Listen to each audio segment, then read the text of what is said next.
Tras recalar na localidade portuguesa de Guarda a exposición de gravados Aires da miña terra, gravado V33, xa se pode visitar na sala de exposicións do Lustres Rivas en Ribeira.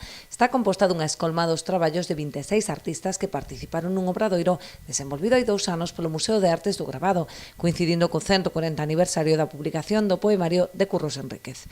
Trátase dunha colección de gravados realizados polos distintos artistas da contorna, entre os que hoxe me acompañan estes que están aquí ao meu lado, e hai tamén pois un bo número de ribeirenses, veciños que participaron nesta mostra. Con esta mostra se conmemoraba o 140 aniversario da publicación de Aires da miña terra, de Curros Enríquez, unha liña de traballo que continuaron tamén desde o Museo neste ano 2021, realizando homenaxe recente a Rosalía de Castro da man destes obradoiros de creación artística.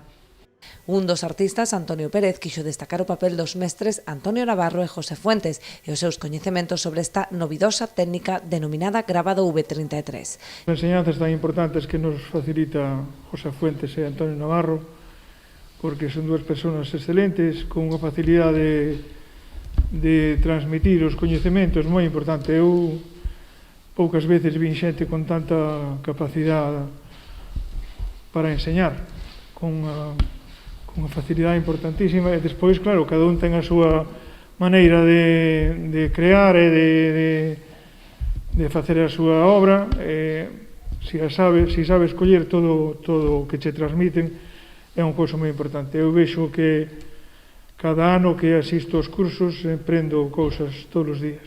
As obras permanecerán expostas na Sala Ribeirense ata o 26 de abril. Pódense visitar en horario de 10 a 2 e de 7 a 9 entre semana e os sábados de 11 a 2.